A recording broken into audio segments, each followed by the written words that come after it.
Hello, everybody.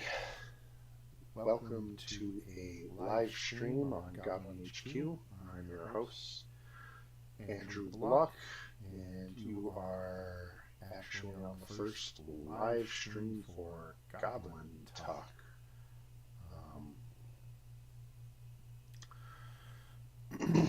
Tonight, I am actually going to be talking about something that's kind of near and dear to me. I'm going to be talking about the first edition of Dungeons & Dragons I ever played, Advanced Dungeons & Dragons 2nd Edition.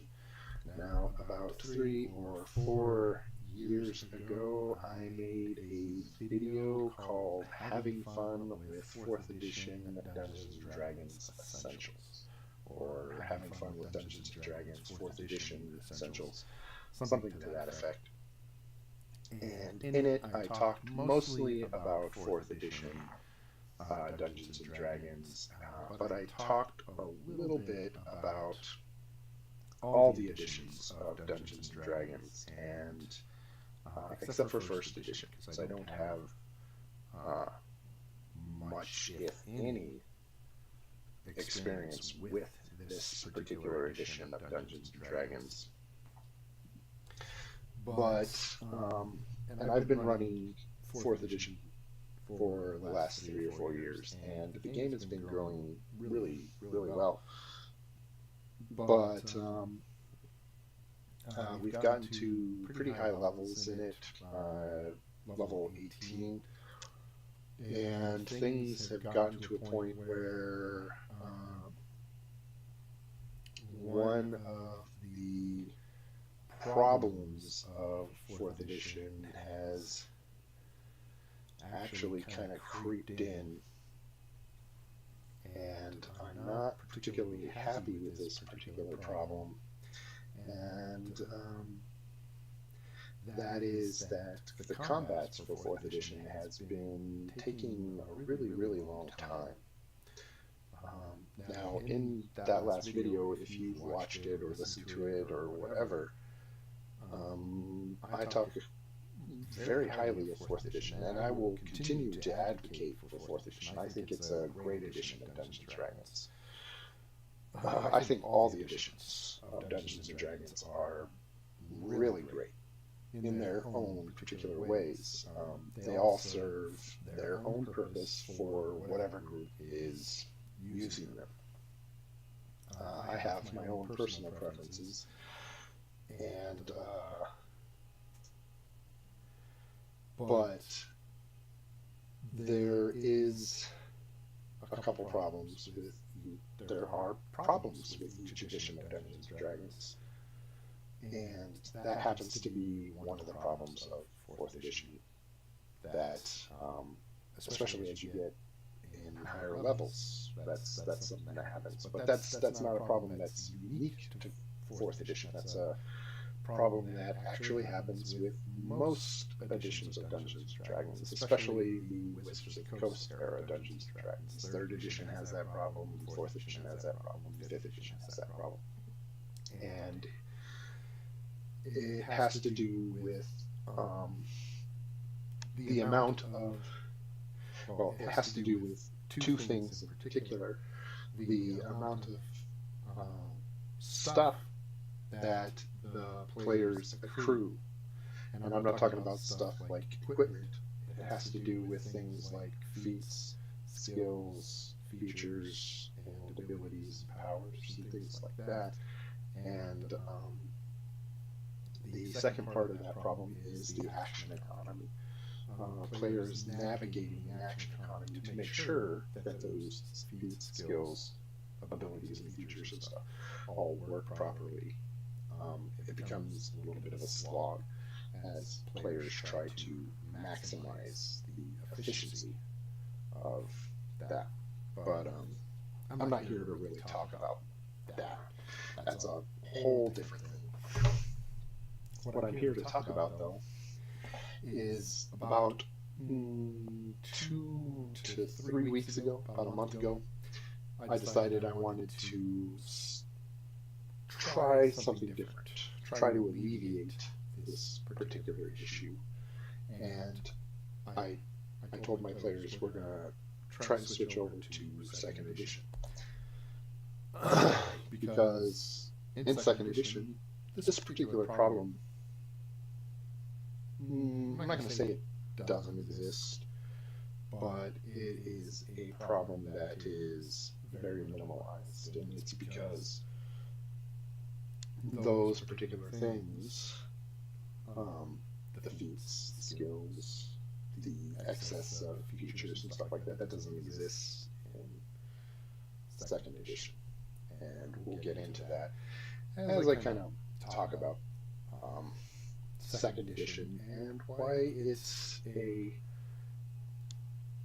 actually a really great system, and why it could be a great system for you to try out if you're looking to get into Dungeons and Dragons, and if you're experiencing issues with your particular Dungeons and Dragons game. So, where do we start with Advanced Dungeons and Dragons, second edition? If I say Advanced Dungeons and Dragons, just know that I'm talking about second edition. I have no experience with first edition. On a side note, I tried to get into first edition, but I couldn't do it. I tried reading it, and I couldn't get past the language that it was written in. It was just, there was just something about it to me that didn't click. But you know, that's just me. Excuse me. If you're looking for that kind of old school play, I'm told that it's a very great addition, and a lot of the old school gamers swear by it. They say that it is very much the epitome of Dungeons and Dragons pure play. So, you know, maybe it's just something that I'm missing, and that I just can't get there. So, you know, maybe try it out. For me, this is the game. So why is it the game? Well, for one thing, characters are really simple to create and to play.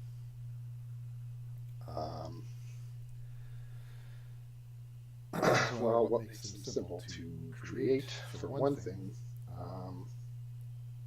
there's not a whole lot that goes into them. You have the standard 6 ability scores, as you have for all editions of Dungeons and Dragons: Strength, Dexterity, Constitution, Intelligence, Wisdom, and Charisma. But what makes them particularly unique in this particular edition is that each one has its own set of statistics that it controls. It's not like modern editions, the Wizards of the Coast era, where you have a standardized set of modifiers that it gives you to apply to pretty much everything else in the character. So, for example, in modern editions of Dungeons & Dragons, if you have a 13, you get a +1 modifier. And depending on whatever ability score that is, that +1 will apply to whatever skills that ability score controls, whatever attacks that are related to it, and so on and so forth. Well, that's not really the case in AD&D. In AD&D, your strength, for instance, has its own line of stuff. So, let's just take a look-see.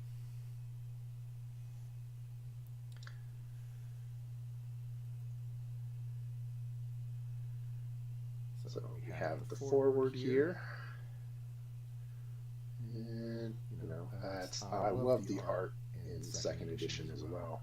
These full color spreads always have a nostalgic vibe. And another thing about the art in this book is it reeks of adventure. Like this particular piece right here, this is the first full color spread you get aside from what's on the cover, and it just says this is an adventure. You have these 5 adventurers, and they have faced a small dragon, and they've come out victorious. You have a little elf on the left, and that's another thing. The elves in AD&D and first edition and original Dungeons and Dragons, they're not tall, lithe, beautiful Tolkien-esque elves. They're small, nymph-like, woodland fey creatures. So that is not a halfling, that is an elf. So we have an elf, a human warrior, well, maybe a halfling, probably can't tell, maybe a cleric, and then we have definitely a human warrior, and then a wizard, and then, I don't know, maybe, could be a thief, maybe another warrior, maybe a ranger, could be any of those. And either way, that particular character, you can tell, is not feeling their oats too well. It probably took some damage during the fight with this dragon and stuff. But either way, they came out victorious. Alright, so moving on. So we have like a welcome page here, and kind of gives you a lowdown on certain things. It talks about why they released this second edition, how the book is organized, how to learn the game. Little introduction about like some of the other books to expect. Way ahead of its time, a note about pronouns. The male pronoun he, him, his is used exclusively throughout the second edition of the AD&D game rules. We hope this won't be construed by anyone to be an attempt to exclude females from the game or imply their exclusion. Centuries of use have neutered the male pronoun. In written material, it is clear, concise, and familiar. Nothing else is. Just saying, hey, using the male pronoun he, him, his is just how it's been done for centuries. It doesn't mean nothing. We're not trying to exclude females, whatever. And then we go on to creating a character. And this is...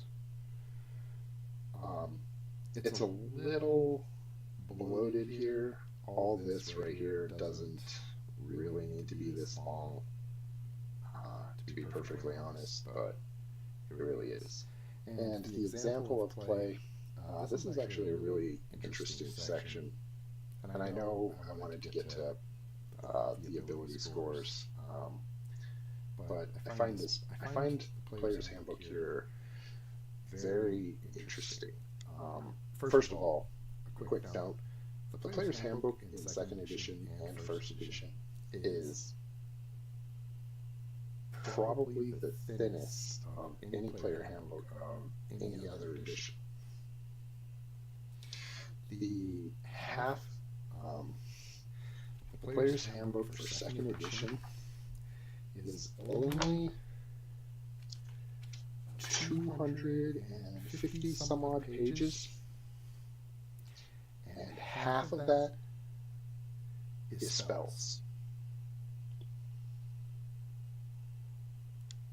which means that 170-ish pages is actual rules text.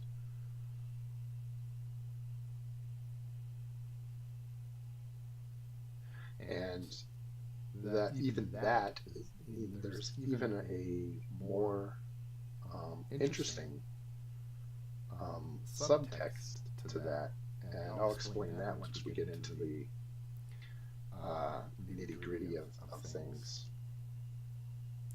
So the example of play here, anyway, is very interesting because this example of play isn't very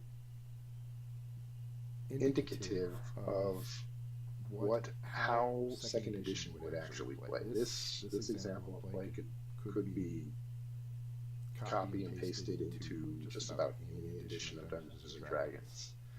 There's no clear example of any mechanics that are exclusive to second edition or anything. It's all actually pretty generic. So I wouldn't look to it to get an idea of how second edition is different than any other edition, or even first or anything like that. It's a pretty good idea of how role play, narrative play, I guess is a better way to put that. I don't like using the word role play to distinguish a narrative session, because combat play and narrative play are all role play. It's all role play. Either both of it is all role play. But it's a pretty good example of a narrative session. But like I said, it's not a good example of anything that's second edition exclusive.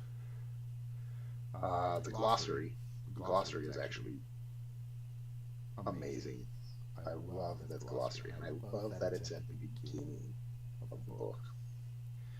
So once you start going through the book and you're greeted by this, you can start looking through it and be like, oh, well, this is all jargon that is exclusive to second edition Dungeons and Dragons. I can kind of get a little taste of what's good for what I have, what I'm in for in second edition. So here we are. The ability scores. We have the rolling methods for the ability scores. I'm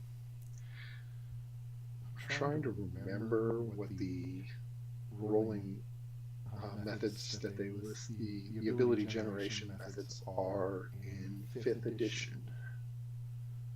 It's been a while since I've done it. And even then, I don't think I use the rolling methods. I think I use standard array. I know I use standard array in 4th edition because 4th edition characters turned out to be super heroic anyway. So rolling was just,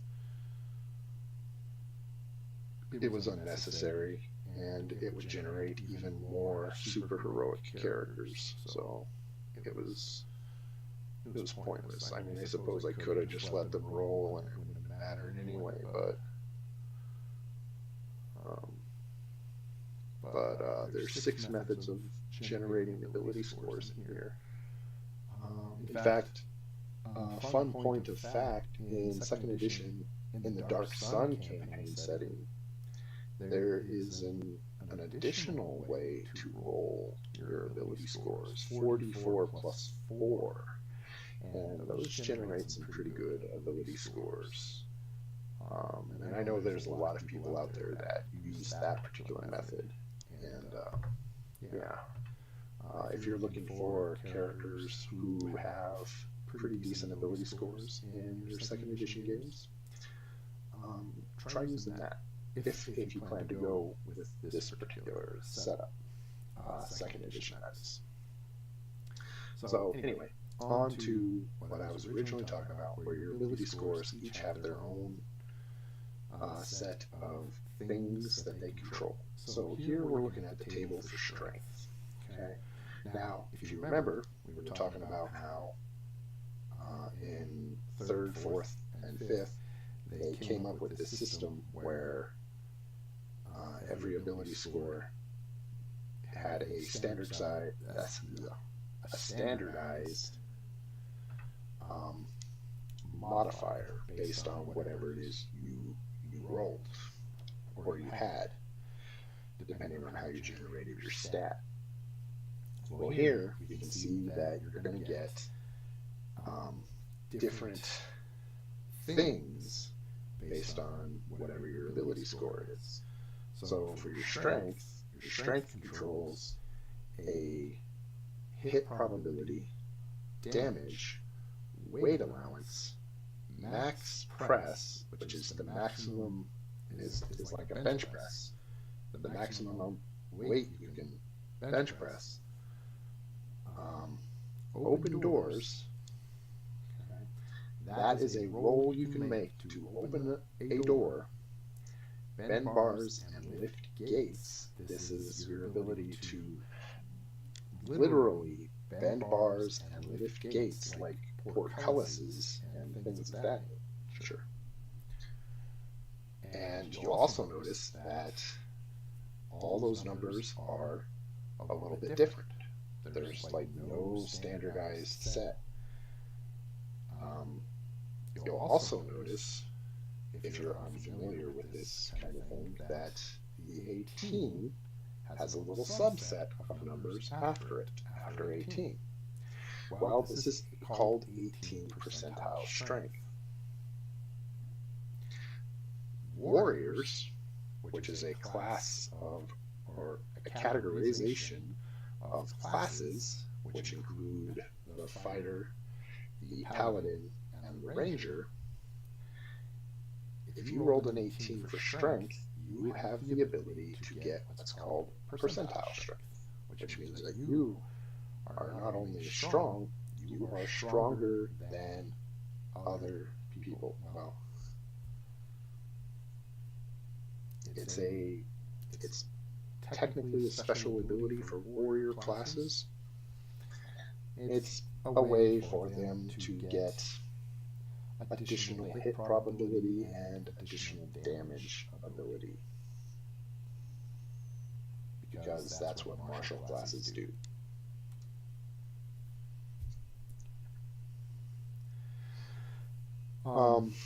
But more to the point, if you go over to open doors and bend bar lift gates, you might ask yourself, well, aren't those technically kind of the same thing? Well, maybe. But one of the great things about second edition is that a lot of these small little rolls and stuff like that are all their own little mechanics.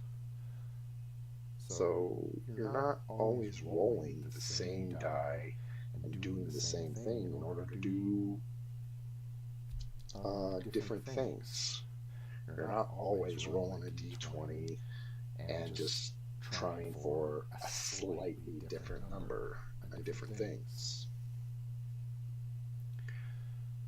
So, for example, open doors and bend bar lift gates, while technically you could probably do the same thing, and in later editions they did kind of jam them together, and like you can do it in like a strength skill roll using athletics.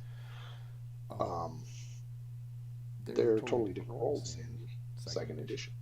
Open doors is a d20 roll, and you have to match the number that you have under your open doors, and get under the number that you get.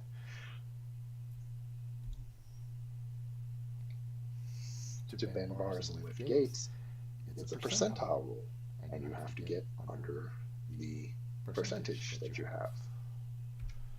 So every little roll kind of felt a little bit different, and it changed things up.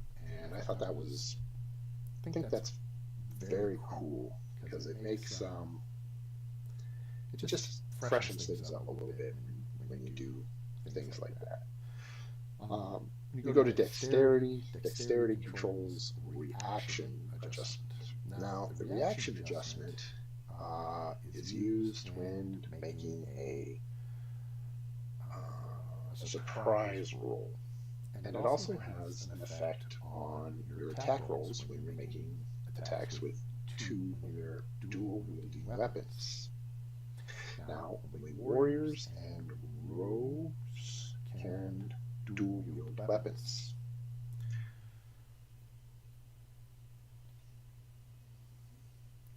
And they get a pretty hefty bonus when doing that. I don't remember what it is off the top of my head. Maybe we'll look that up when we get to the combat section, but it'll reduce the penalty when that happens. Missile attack adjustment. So just like in other editions of D&D, dexterity affects your attacks with bows, crossbows, things of that nature. The difference is it doesn't affect damage. It only affects the attack. And just like other editions of D&D, dexterity also affects your defenses, your armor class. That's going to be something else we're going to go into a little bit later on. It's one of the somebody I follow on YouTube, Dungeon Musings, a guy named Kevin. Check out his channel if you're interested in great RPG content. He calls it one of the boogeymen of one of those things that people kind of shy away from. Second edition, when it's not really as bad as people say it is. Is the armor class system of second edition, and we'll get into that when we get to combat, which we'll get into real fast, because after I go through the abilities, we'll jump right into how skills work in, or rather don't work in second edition, and then we'll jump into combat. Constitution. Just like in other editions, Constitution gives you a hit point adjustment if you have a high enough Constitution score. Now, if you're noticing a kind of trend here, your ability scores actually have to be pretty high in order to actually affect anything in this particular edition, and that's because one of the things that second edition is it's not a very, for lack of a better way to put it, a heroic game. It's not like it's not like third edition. It's definitely not like fourth edition or fifth edition, where your characters are super heroes running out to beat up the bad guys and save the day from the supervillains. While those kind of things can happen, this game is not encouraging that by front-loading your characters with a bunch of awesome superpowers. Your guys are not the Justice League or the Avengers or X-Men. They're not going out with these powers and just whooping some ass. They are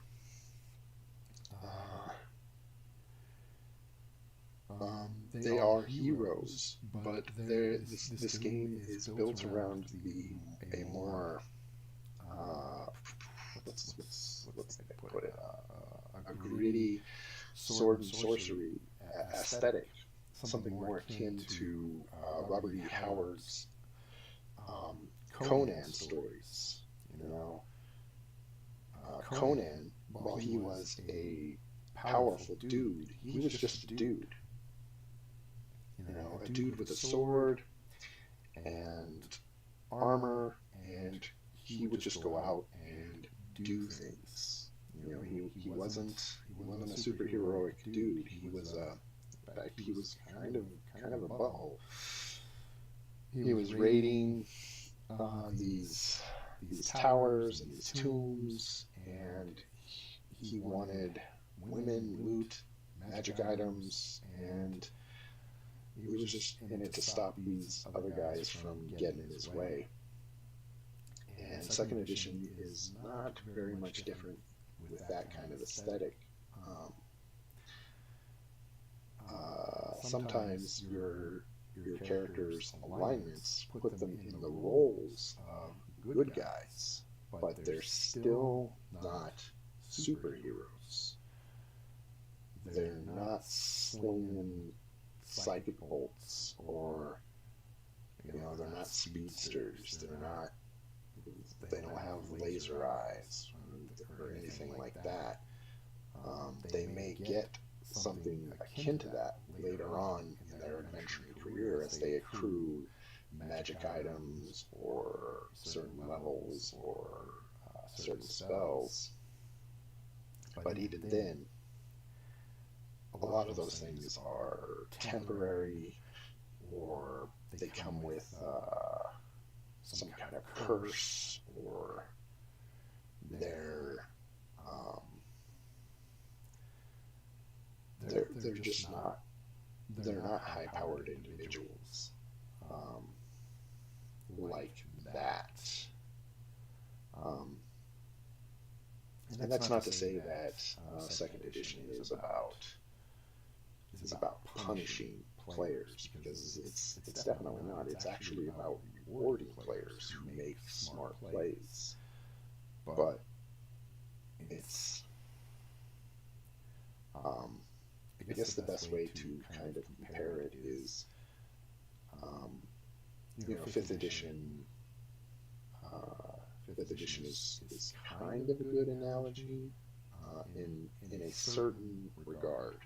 Fifth edition had this idea, after fourth edition came out, fifth edition had this idea called bounded accuracy, where they realized that third and fourth edition kind of got out of hand with its numbers. All the numbers in third and fourth edition would go like skyrocketing. It wasn't uncommon for mid to high level characters to have astronomical attack bonuses and defenses, and it made for some pretty crazy math. So fifth edition tried to fix this by introducing bounded accuracy, and what they did was they tried to make it so that the progression rate was more steady. That way, things that were lower level, such as lower level monsters or lower level magic items and stuff, would remain more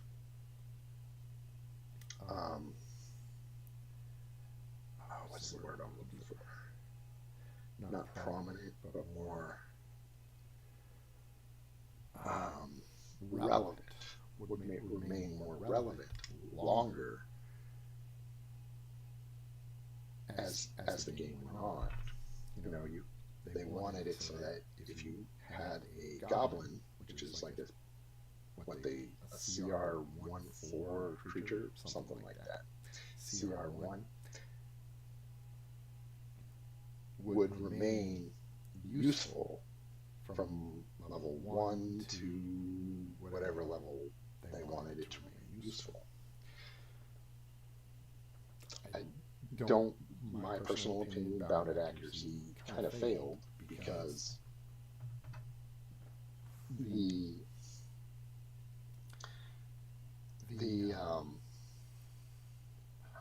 proficiency bonus is what messes things up. Okay, whenever you put in a number that just consistently rises, and then it's just a random number, it's going to cause a steady incline for characters to constantly get better and better and better and better throughout the entire game. And that kind of exists in second edition too, through the THAC0 number, but that's the only place that number exists. You know, another place that kind of mess things up in like 5th edition is every couple of levels or so you would get an attribute increase, which would increase your modifiers. You know, and I don't know what the reasoning is behind how they did that. Maybe they thought players would evenly distribute their modifiers, but you know, players would tend to increase the attributes that would give them the better modifiers for whatever it is they were specializing. You don't get ability modifiers in second edition except through special means like divine intervention, wishes, or things like that. So anyway, so right here we have, like I said, Constitution can increase your hit point adjustment, but you have to have a high Constitution in order to do that. And we have something called System Shock, which is a percentile roll.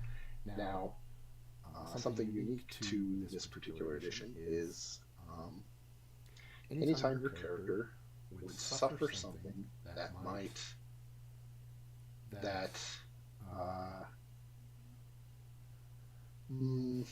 was out of the ordinary. Anytime your character was petrified or polymorphed or would and those are the two big ones. But anytime something super traumatic or cause your body to go through a significant change, you would roll System Shock. And if you failed that roll, your character would die.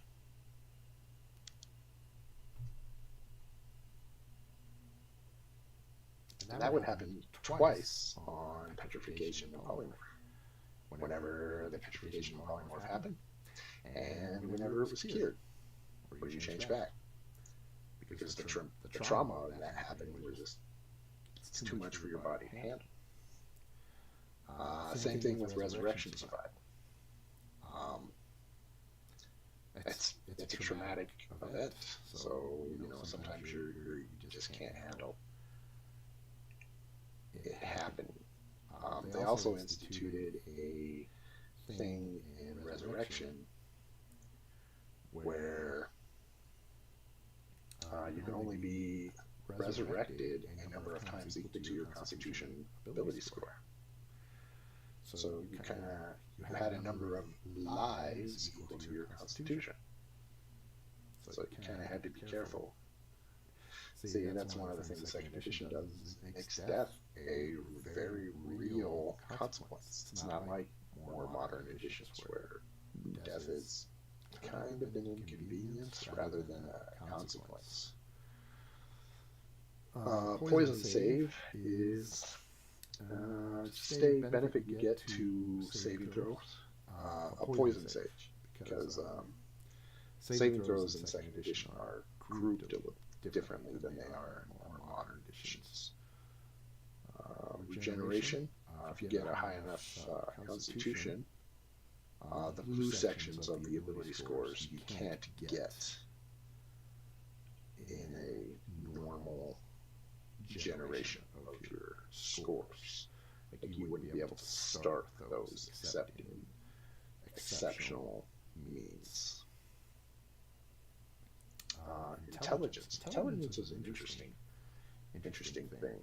So the first thing right off the bat, you get a number of languages based on how high your intelligence is. Then we have all this stuff right here: spell level, chance to learn spell, max level of spells per level, spell immunity. This is all stuff that pertains to a mage or a wizard. Okay.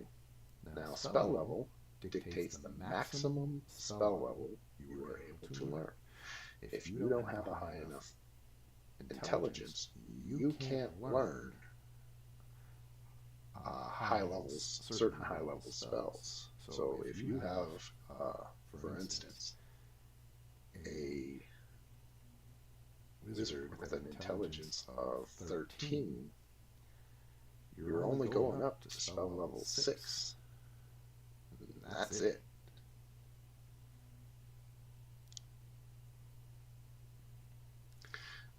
Chance to learn spell. This is another percentage roll. This is a very interesting one. And I think it's very interesting lore-wise. Because one of the key abilities of a mage is when you're out adventuring, you come across, say, necromancer's spellbook or something. It's probably going to have a couple spells in there that you don't have in your spellbook, and you're going to want to try and transfer those spells into your spellbook. Well, the chance to learn spell percentile roll is what allows you to do that. But if you fail that roll, you will be unable to do that. And some players I can see might not like that, but you have to kind of think about it. If you're trying to read another wizard's spell, you're not just going to instantly understand what that wizard wrote. Every spellcaster, and then the Player's Handbook talks about this. Well, maybe not the Player's Handbook. Maybe the Dungeon Master's Guide under spellbooks. But somewhere in this text, it talks about how all the spellcasters are unique, and how they record their spells, and how their spellbooks are all different. They're not the same. And what this role kind of represents is, are you able to kind of understand how that wizard scribed his spell? That wizard may use some kind of form of shorthand that you can't understand. He may use runes that you are unable to decipher. He may use symbols that you can't put together. He may use formulas that just make no sense to you. It's not about even being in a foreign language. It's just that he has recorded the spell in a way that you are unable to decipher if you fail your roll. And therefore it is lost to you.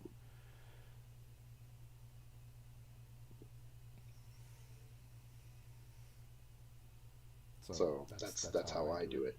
A lot of players also seem to have a problem with like percentage rolls. They look at something. Say you have an intelligence score of 15. They would look at 65%. They say, "Wow, that's kind of low."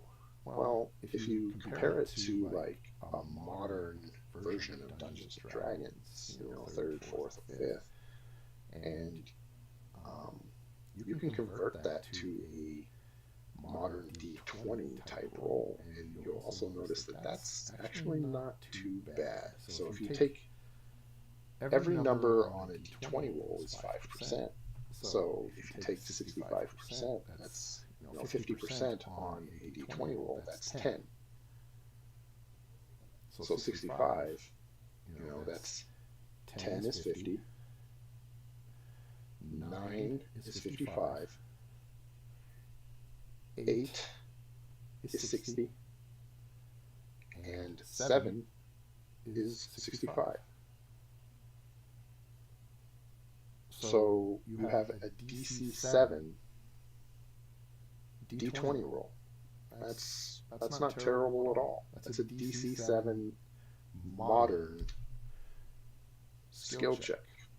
That's not terrible at all.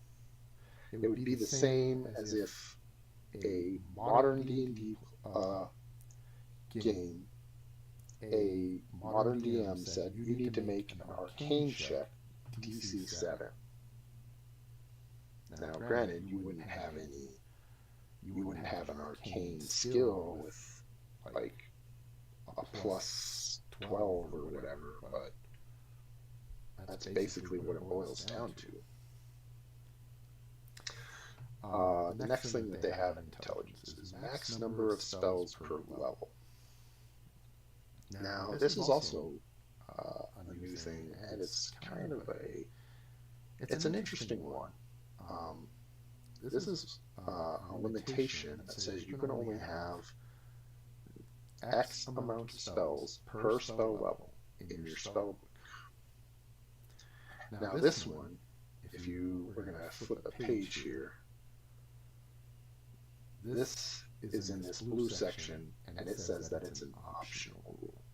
Now, this is a very common theme in second edition, and this is one of the things that I was going to say, that I was saying makes this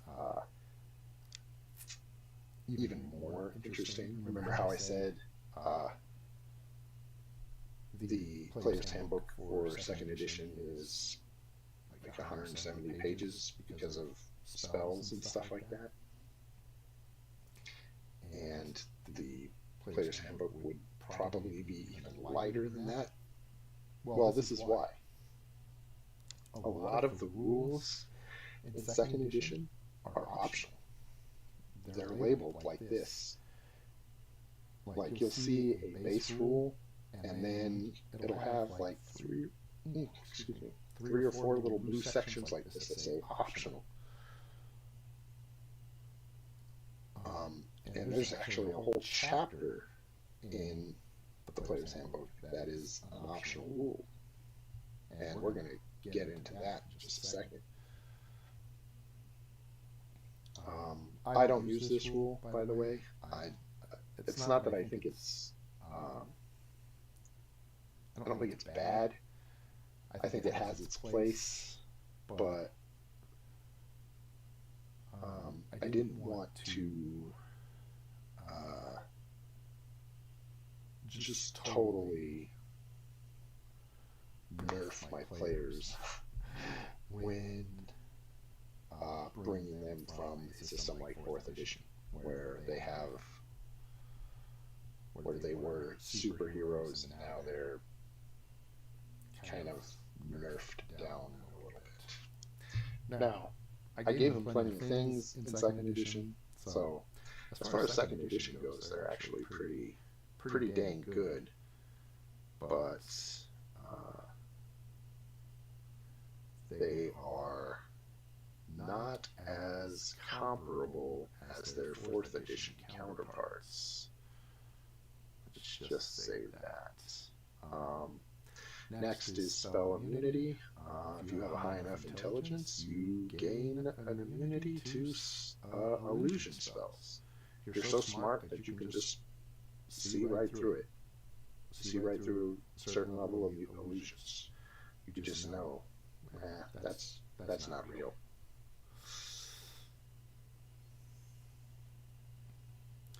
Wisdom. Okay, so we have, the first thing you have is a magical defense adjustment. This gives you a benefit to certain saves versus certain types of spells. It doesn't list the type of spells here. You have to kind of go to the actual listing and kind of educate it on your character sheet. It's kind of a pain in the butt, but meh. And then you have some cleric, or priest rather, the priest group, not just clerics. Specific stuff. Priests get bonus spells based on high abilities or high wisdom. And they also have a chance of spell failure. Basically, what it's saying is if you're not wise enough, if you're not in touch with your faith, um, your spells have the chance to fail. And they also have a form of spell immunity too. It's not just based on illusions, though. It's based on it's actually kind of like a form of protection. Again, it's saying that if your faith is really high, your faith will protect you from certain things. And then we get to charisma. And charisma is, a lot of people think of charisma as a dump stat, but the way second edition works, because it's not just a combat game,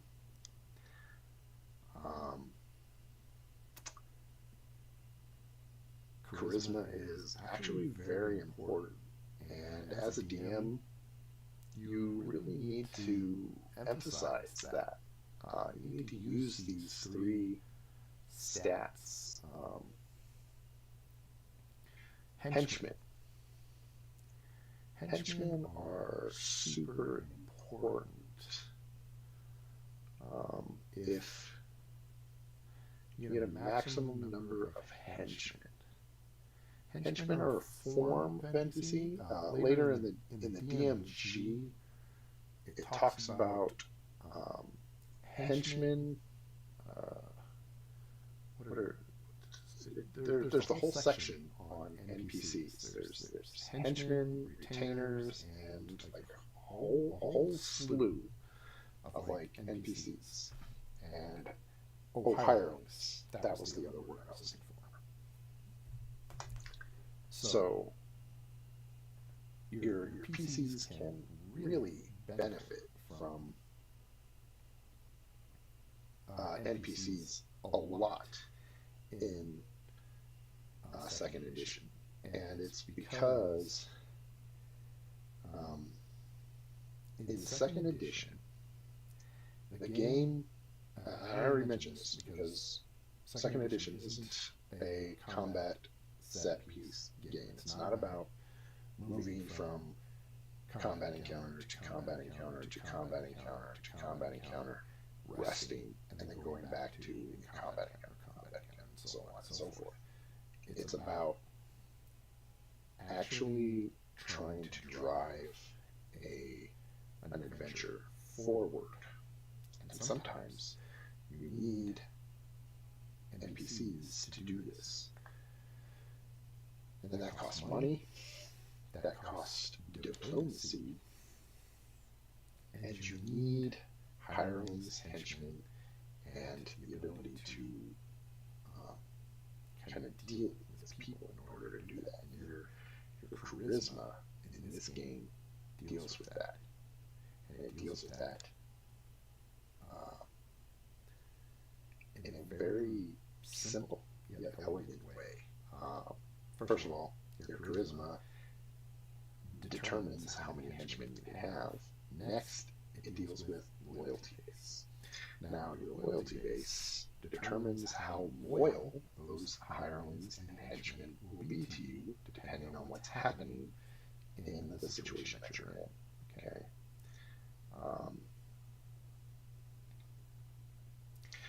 Your henchmen and your hirelings are, if you put them in dangerous situations, your loyalty base is going to determine whether they stick around or if they bail on you. And then your reaction adjustment, how well are you going to be able to hire these henchmen or hirelings? Or if you go to somebody like a king or a duke or a steward or whatever, how are they going to react to you? Do you give off a noble air, or do you kind of act like a jerk? Well, see, your charisma actually has in-game consequences. Now, more modern editions, they don't really they don't really use charisma that way. They just, and to a degree, I kind of get it. They want the player to just role play it or narratively implement it. They just want the player to just say, how does your character act? And that's fine, but here's the problem with that. A player who is naturally charismatic is not going to know how to narratively implement his character with a 7 charisma. The same way a pretty smart person is not going to know how to roleplay a character with a 6 intelligence, and vice versa. A dumb person is not going to know how to roleplay a character with an 18 intelligence. That's the whole point of ability scores. You need to understand these things. It's the same way that me personally, I'm not going to know how to cast a fireball spell because I can't do it. My character can. He knows how to do that. My character knows how to read or try to read a spell book left behind by a lich, or at least he knows how to try, and that's why he's going to make a roll for it. But, and I can sit here and say, oh yeah, he knows how to do that all day long, but that's why there's a roll for it. Now, there's certain things that you can just say, yeah, it's fine for him to do that. And that's where it comes, that's where the skills come in, which is the next section of the book that I'm going to talk about. That's a cool picture. I like that picture. That's an elf, by the way. It's not a halfling. That's an elf hanging out with some dwarves. Those dwarves think that elf is kind of hot. You're pretty hot for an elf. Okay, so these are the races. I'm not going to go into those too much. I'm going to say that 2E has got some stuff. These are the classes. So I am going to actually, I'm actually going to not talk about what I wanted to talk about. I'm going to talk about races and classes, actually. What I want to talk about them is that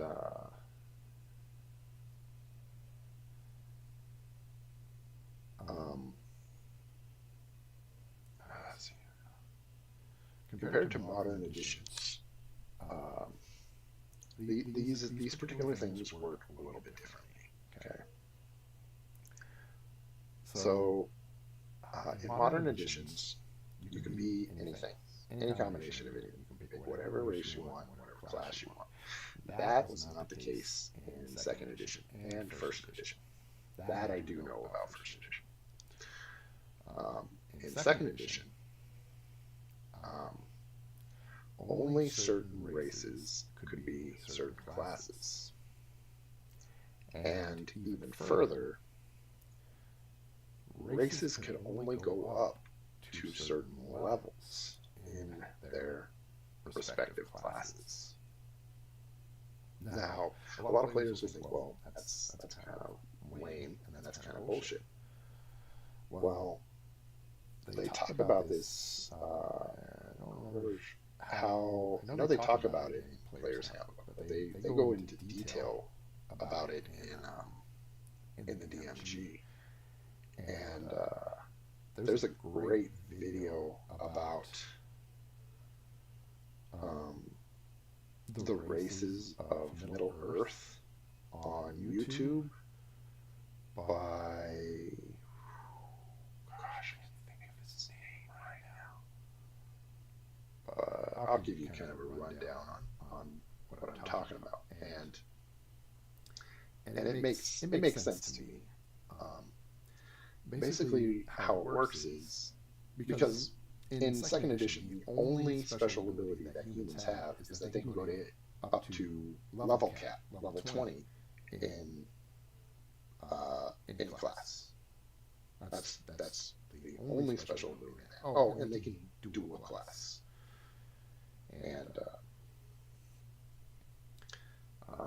dual classing was this thing where basically once you get to a certain level, or not a certain level, at any point a human can basically stop leveling in one class and just start leveling in another class. But demi-humans, which is what they call all the other races, they can multi-class. And multi-classing in second edition was you would start your character and you would just choose a number of the classes that they were able to get. So for example, an elf could be a fighter mage, and that's what they would do. And you would just split your XP between those classes. You would level slower, but you would have all the abilities for that particular class. It's a cool idea. Kind of liked it. But anyway, going back to level limits and racial limits. How they kind of explain it is that why humans could go up to any level and the other races could only go up certain levels is that if that wasn't the case, humans would basically become obsolete. There would be no human kingdoms. There would be no human populace or anything like that, because the elves and the dwarves and all the other, especially the long-lived races, they would dominate everything, because they would have the years to perfect everything. They would go beyond 20 or 20 or 30 or 40 or whatever, and they would just destroy everything. Their armies would be the best, their mages would be the best, etc., etc., etc. They would dominate the entire world. Humans would be subservient to them, and they would just not be a thing. So that's the meta reason why they did it that way. The lore reason that they did it that way is because they say that, and I might be wrong about this.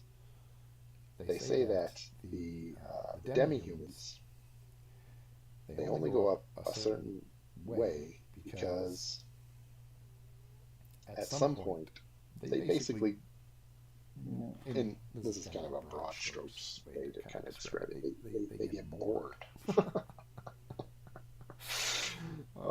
And it's also because the humans are the most ambitious of all the races.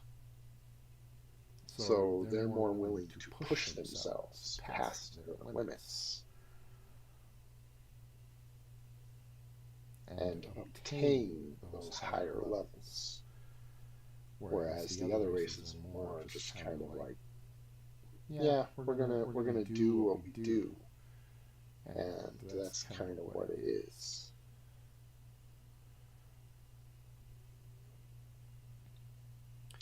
And the reason that they're limited on classes is because, for lack of a better way to put it, the demi-human races are kind of like pre-programmed to do certain things. They're not particularly adept at certain things, so they just they don't bother. For instance, dwarves are inherently non-magical. They tend to break magic items, that aren't made for them. They have a tendency to not be able to cast spells and stuff. So as a species, they just don't bother with it. And the DMG even says, there are exceptions to these rules. So as a DM, if you want to allow something like a dwarf mage or a halfling, I don't remember what classes they aren't allowed in off the top of my head.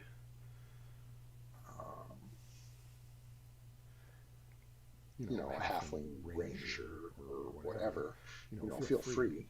There's always an exception to the rule, but just be careful not to allow this too often, because even though heroes like the ones your player characters are going to be playing are obviously the antithesis, not the antithesis, that's the wrong word.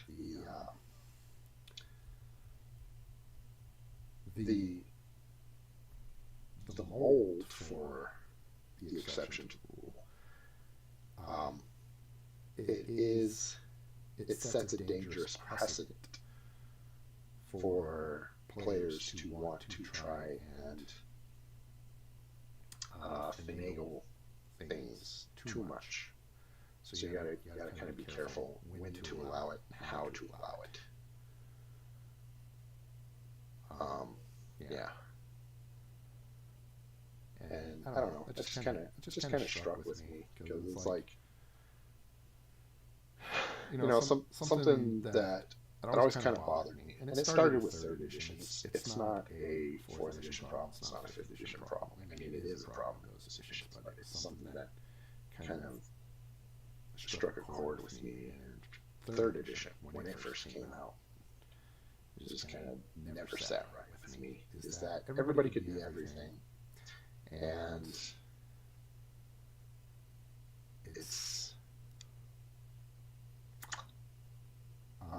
it kind of changes the world into this huge gray melting pot.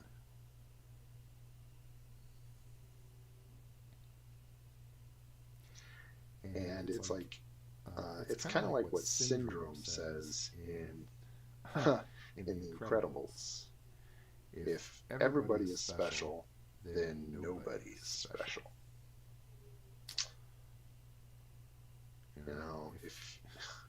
And it's just like, yeah, he's kind of got a point. I know he's coming from like the idea of an extremist, and his mind's a little skewed, but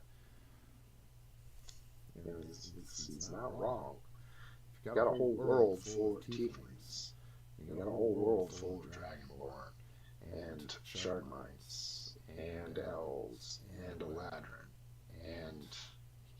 and humans, and halflings, and gnomes, and this, and that, and all the demographics for all the demi-humans and everything is basically equal. What's really the point? It doesn't really make any sense. Now you could just say, well, the human, or the player characters are those elite few.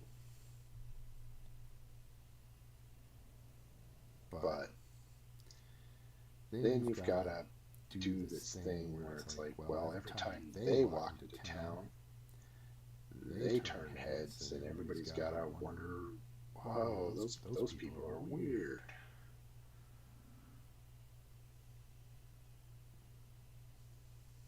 And that shouldn't be a thing. Not all the time. If they've got one weird guy, then that's different, but they shouldn't always be all weird. I mean, they're weird enough being adventures. They don't need to be aliens.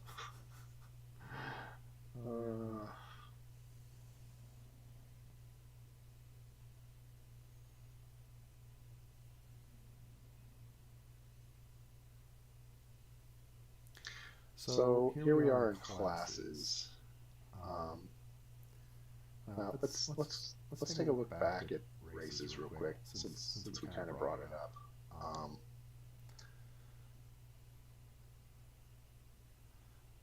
The level limits are listed here in the player's handbook, which I find kind of strange because they bring it up, but they don't list it. It's in the DMG. That's something I found kind of odd. They do have racial ability requirements. They say that you have to have certain ability scores in order to be certain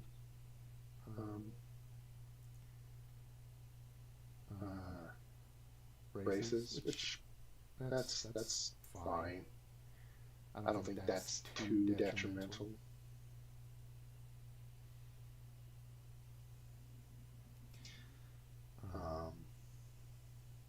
I mean, it kind of makes sense. This is something that I kind of miss from this edition. I think I mentioned that in my Having Fun with 4th edition video.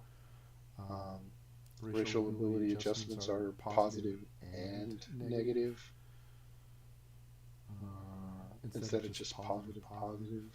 You can't just give everybody bonuses all the time. It's another thing that kind of throws the math off. Risk versus reward. I think that's something that's kind of gotten lost in modern editions. I think my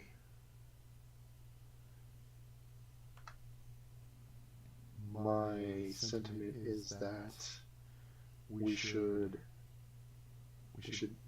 go back to the idea that for the comparability to work for Dungeons and Dragons, there has to be risk versus reward for the decisions that you make. It's not just I want to choose this, I get. It should be I get this, but I have to give up this. If I'm getting this, what am I giving up? I like that. I've always liked that. Now sometimes there's things they go a little too far. Like for instance, in my current campaign, one of my 4th edition players was playing a drow, and we brought over his character. And I looked into the Book of Elves, the Drow, and the Drow stuff in there is kind of crazy. You get some really good benefits, but the disadvantages to being a Drow is also kind of crazy. Like the benefits you would get. You get a lot of innate spells, like a whole bunch of first level spells, and at later levels, level 7 or something like that, you get a couple second level spells or something like that, I don't remember. And then you get this crazy high magic resistance, and which is all well and good and everything. But then for like every week or so you spend away from every week or so you spend away from the Underdark, you lose, or is it every day? I don't remember. But if you spend too much time away from the Underdark, you lose all these abilities, and your spell resistance goes down, and it's just like, and then you have to go back to the Underdark to recharge it. and then if you're in bright light, you get all these penalties to attacks, and your dexterity drops by 2, and then in order to even play a drow, the XP you need to gain a level increases by 20%. It's like, I was like, I think that's a little much. It's a lot of this and that and the other thing. I think that's a little much. So I kind of took the route of what the actual normal player's handbook said to do, and that was just to play a standard elf and just say that aesthetically I'm a dark elf.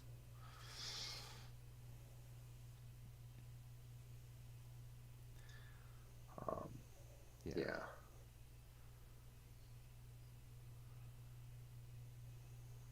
So,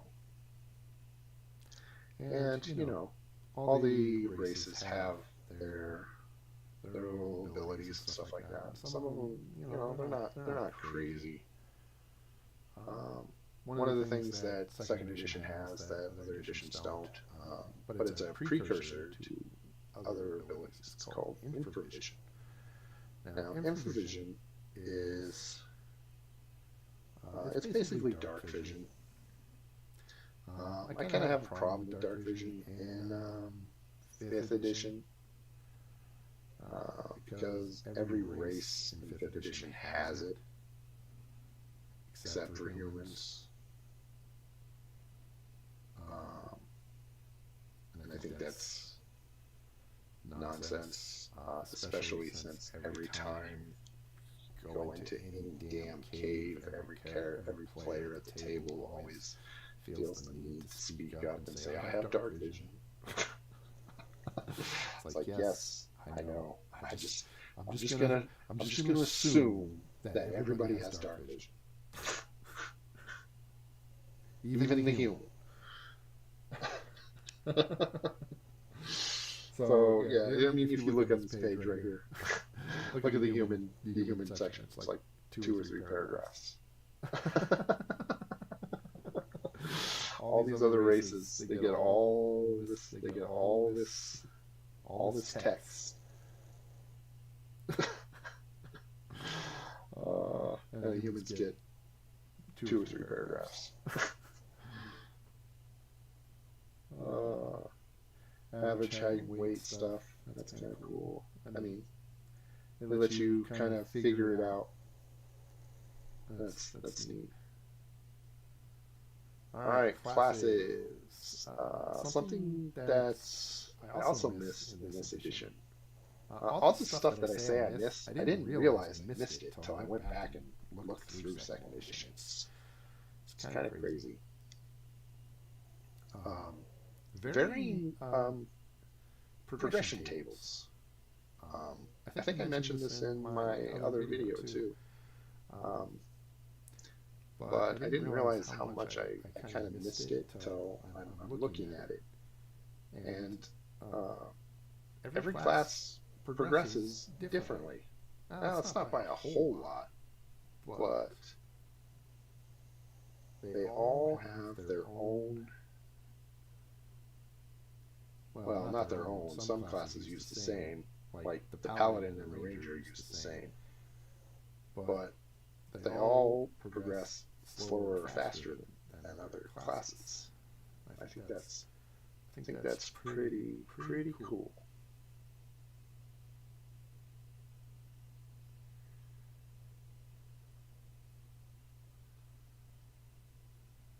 So these are the warrior classes. You got fighter, paladin, and ranger. So basically how the classes are kind of arranged in second edition is they're first arranged into a group. Okay. So you have the warriors, the priests, the wizards, and then the rogues. This is the first edition that used the term rogues, by the way.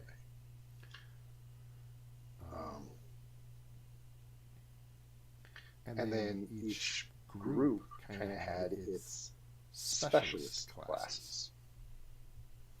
Okay, so the warrior had its standard class, which is the fighter. Then it had its specialist classes, which is the paladin and the ranger. Now all the specialist classes have all the classes have ability requirements. Like you have to have an ability of X in order to be this particular class. A fighter, for instance, requires a strength of 9. But all the specialist class required multiple ability requirements. So you couldn't just walk into the warrior group with a strength of 9 and expect to pick either fighter, paladin, or ranger.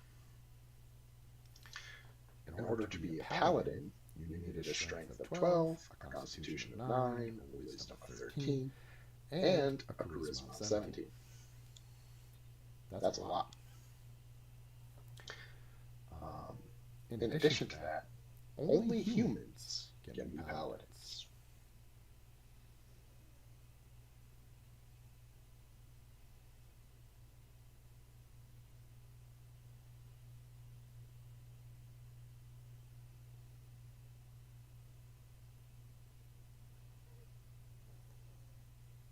I don't think it says here why only humans can be paladins,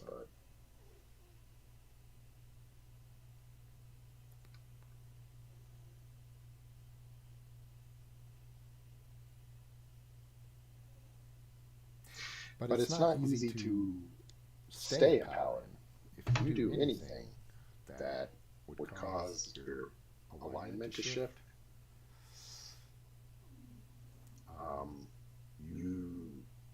You basically stop being a paladin, and then you can never be a paladin again. I mean, if you do it,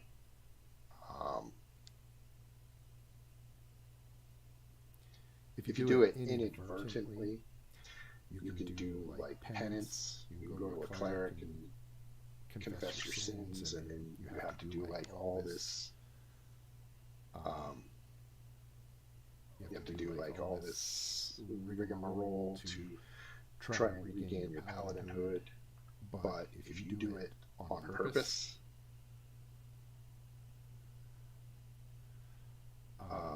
you lose your paladinhood, you become a fighter, and you're donezo.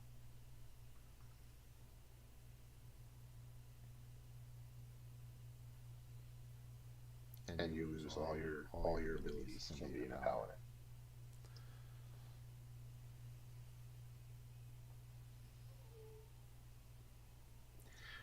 Ranger. You have to have a strength of 13, a dexterity of 13, a constitution of 14, and a wisdom of 14. So being the specialist classes is not easy. But you get like really cool stuff for these specialist classes, and that's why they made them that. Made them require a lot. Being a fighter, what do you get as a fighter? You get some extra attacks. All the warriors get extra attacks, though. What else do you get? Let's see.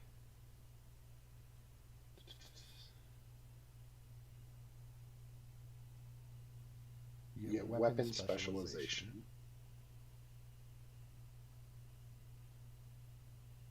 Which technically, if you're running the game rules as written, if you're not using the proficiency system, you actually don't get.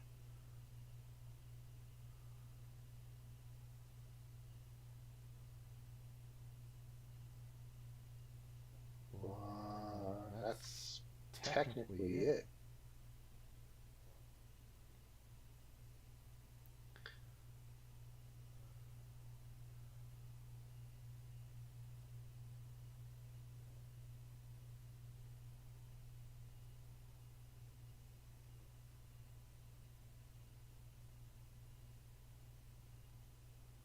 Yeah, that's it. So, yeah. Now, at 9th level, they do get kind of a cool bonus. They become a lord. you start to attract men-at-arms. Basically, you start to gather an army.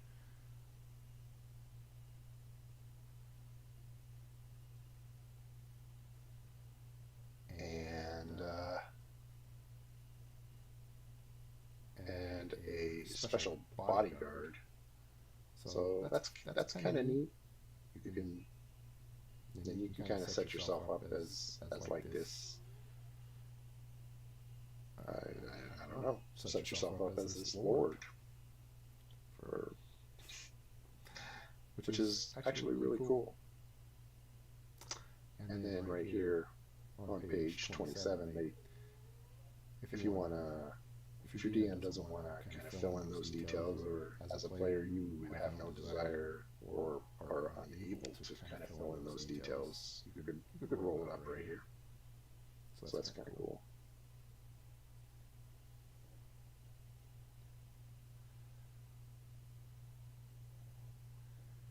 Here's all paladin stuff, rangers.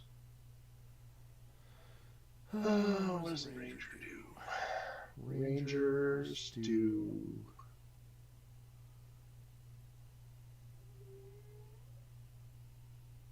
Ranger can fight two-handed.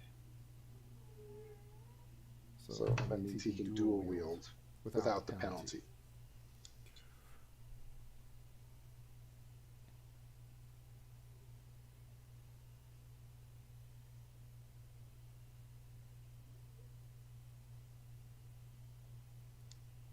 He can track.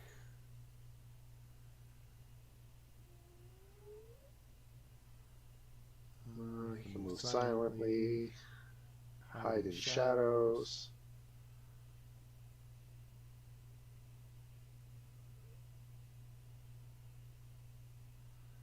He gets favored foes.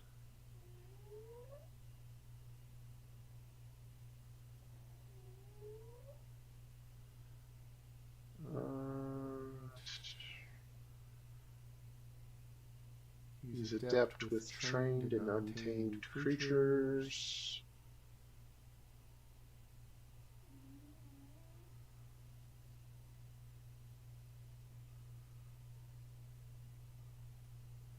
And eventually he can learn priest spells.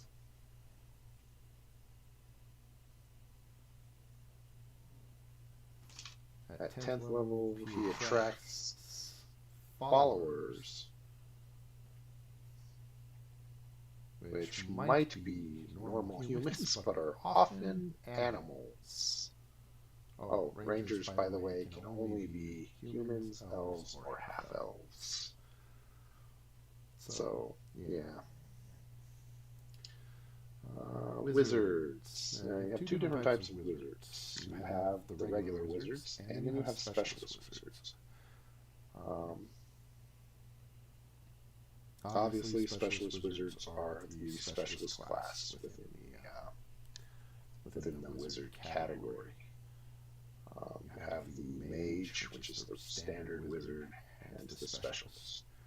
The specialists, they choose a school of magic, and they get some benefits for doing that, but by choosing that school, they get a couple prohibited schools, which means they can't learn spells from those schools. So, for instance,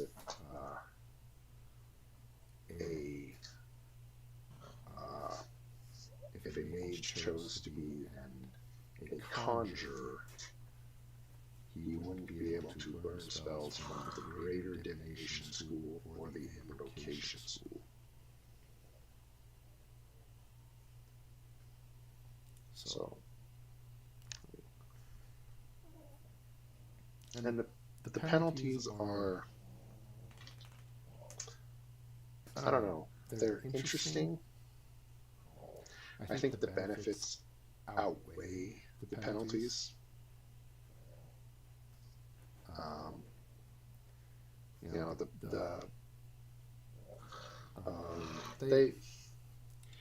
The race. I don't use, my personal opinion, I don't use the race limits on the specialist wizards. Because for me, they don't make no damn sense. I don't understand why only a human can be a necromancer.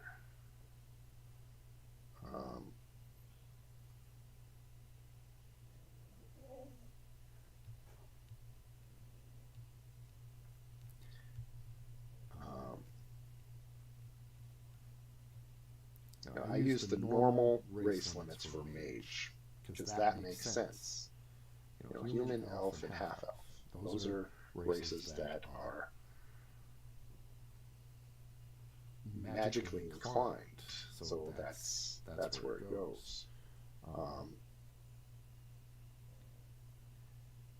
But I don't understand why only a human can be an abjurer. Why wouldn't an elf be an abjurer as well? Why wouldn't an elf delve into necromancy? Especially a specialist elf, or specialist elf, an elf like a drow. I could totally see a drow being a necromancer.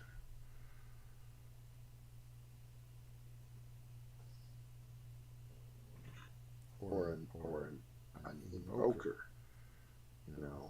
a battle mage. That's something I can see. So I would just stick to the normal race slot. The only exception is the illusionists, because they specifically say that gnomes, in the gnome lore underneath the racial section, talks about how gnomes are adept at illusionary magic. So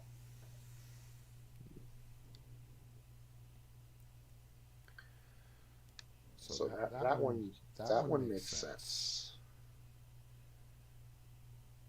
But yeah, so whatever. So the advantages and disadvantages of the specialists.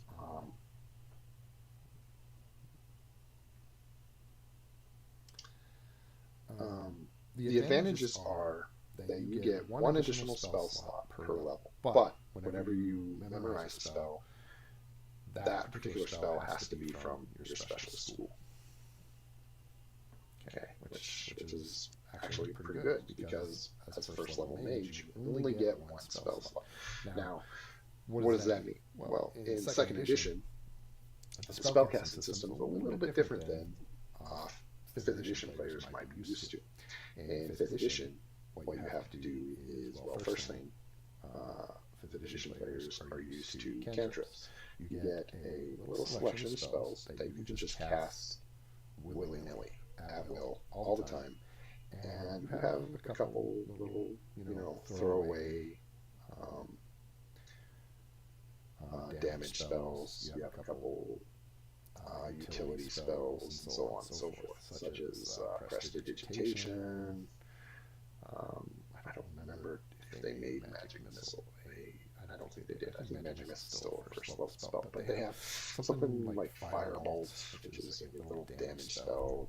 Cast it once per turn, and it does like D6 damage, and then upgrades at 5th level or something like that. But cantrips don't exist in second edition. And the casting system in 5th edition is that you have, at every level, every spell level, you have X amount of slots. And you can memorize a certain number of spells at every level. And you can just cast one of your memorized spells a certain number of times. Well, in second edition, it works a little different. You have X number of slots per day, and you have to memorize X number of spells per day. What that means is that if you want to cast a certain spell multiple times per day, you have to memorize that spell multiple times per day. So if you want to cast Magic Missile 3 times per day, you have to memorize it 3 times. Now, some players may say, well, that's kind of harsh. Well, again, second edition is a different type of game. It's a game where you have to pick your adventures very carefully. You have to plan ahead, and you have to plan accordingly. You have to decide whether or not what you're going to do is worth your time. You have to decide what you're going to do. You have to decide what it is that you may need for that day. It's not a Leroy Jenkins type of game. You have to remember that your resources are extremely limited in second edition. Okay, your hit points are going to be far less than they are in any other edition of Dungeons & Dragons, well, except for maybe first or original. But and since you're not actually going there to try and engage in combat, you're more in there to explore than you are to battle. You're not a combatant. You are an explorer. Think of yourself more like Indiana Jones rather than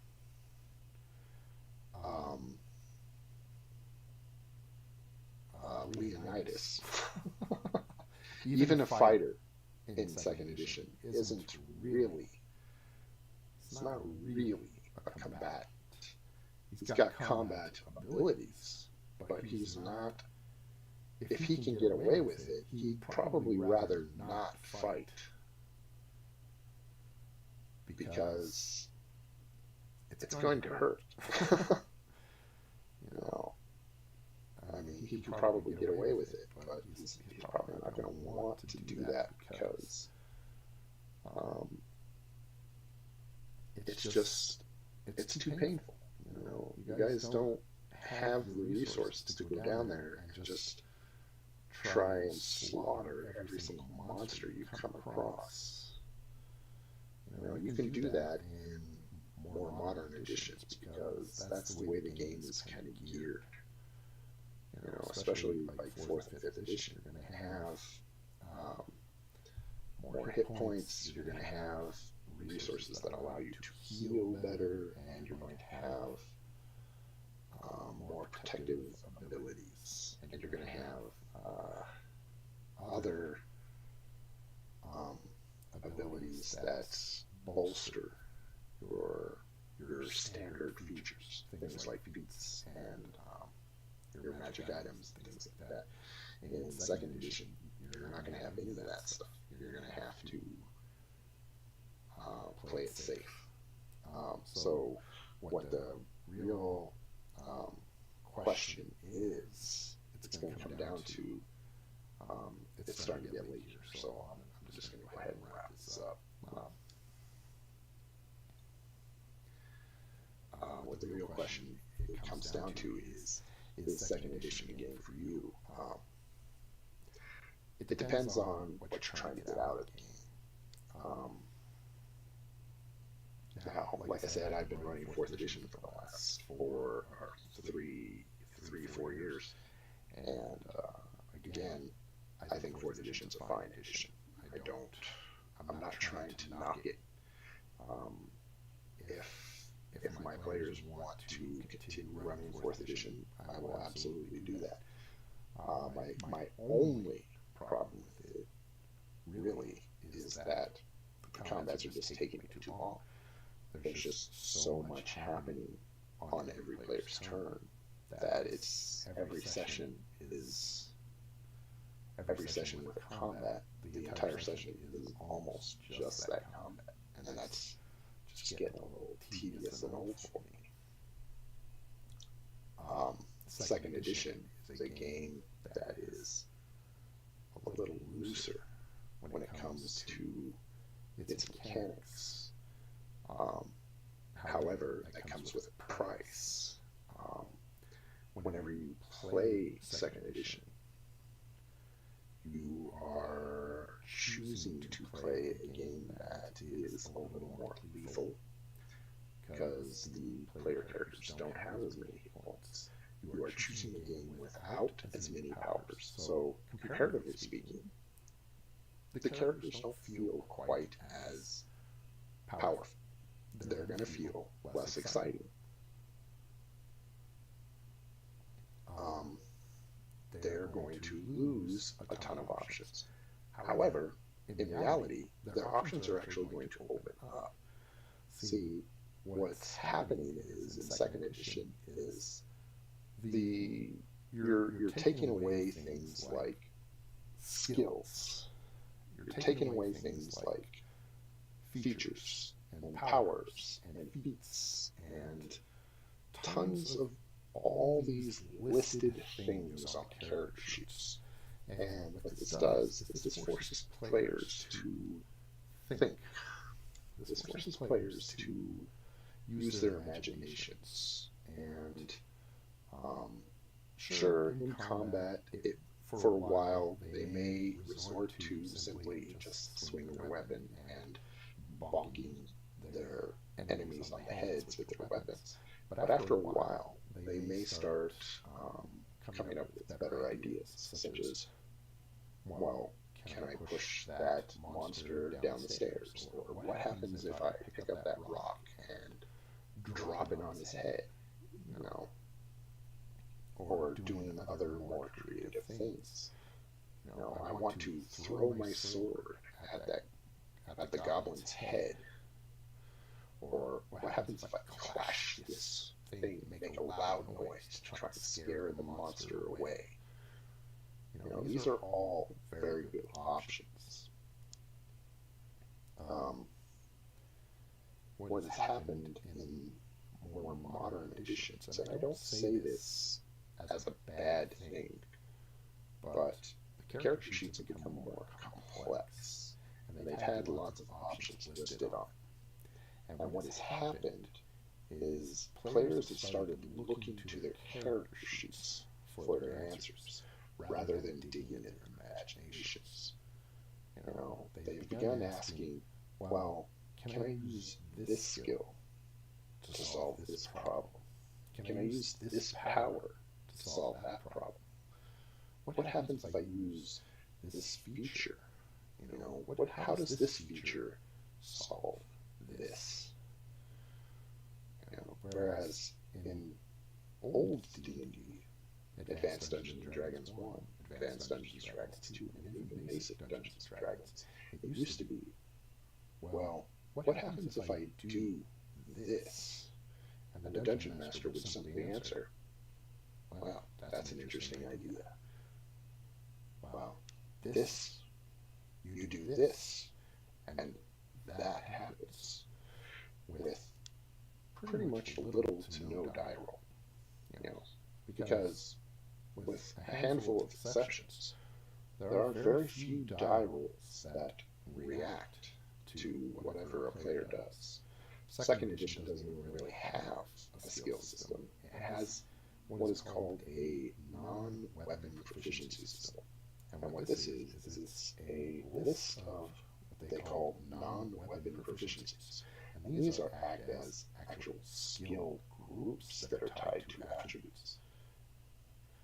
And whenever a character tried to do something, if the DM thought it was necessary, if whatever the character was doing tied to one of these non-weapon proficiencies, they would roll a d20 tied to one of their attributes. And if that d20 was less than whatever their attribute was, they would succeed. However, the non-weapon proficiency system was entirely optional. That whole chapter of the book was optional, wasn't even necessary. The standard way to play second edition, when it came to character doing something, was simply DM education. The DM would simply say, yeah, that sounds cool, you do it. Or, no, you don't do it. Or the DM might have the character make a saving throw. Or the character or the DM might make some arbitrary percentage roll, or a D20 roll, or a D6 roll. Whatever the DM felt was necessary to figure out what would happen at the time. And this is what kept the game exciting, kept the game flowing, and it wasn't really a big deal. But as time went on, the game became a little more bloated with rules. Rules were added, rules were streamlined, and the game became what it is today.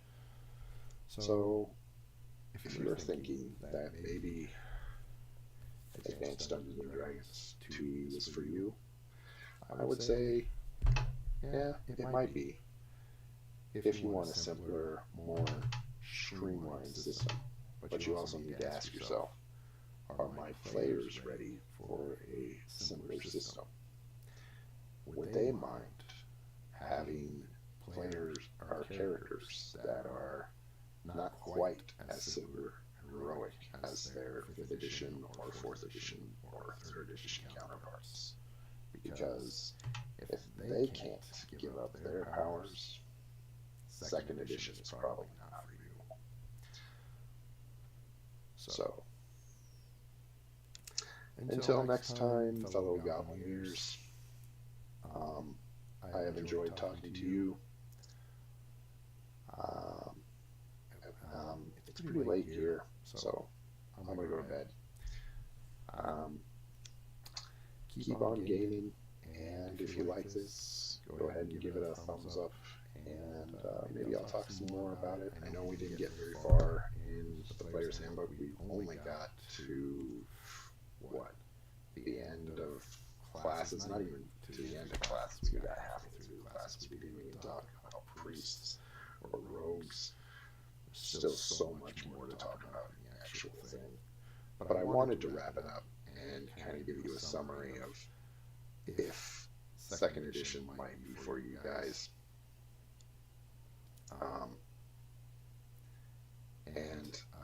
I do want to emphasize this. I want to emphasize this a lot. I'm not bashing 4th edition because my previous video laments it. Is that the right word? Lament. Is lament a negative word? Ugh, it's so late. I can't even think straight. I love 4th edition. Let's just put it that way. I love 4th edition. I would gladly play 4th edition. Gladly run 4th edition. But I need something similar right now, so I want to do 2nd. And right now it's going okay. And I would strongly recommend 2nd edition to anybody who wants to try something similar. Let's just leave it at that. Good night, folks. Game on.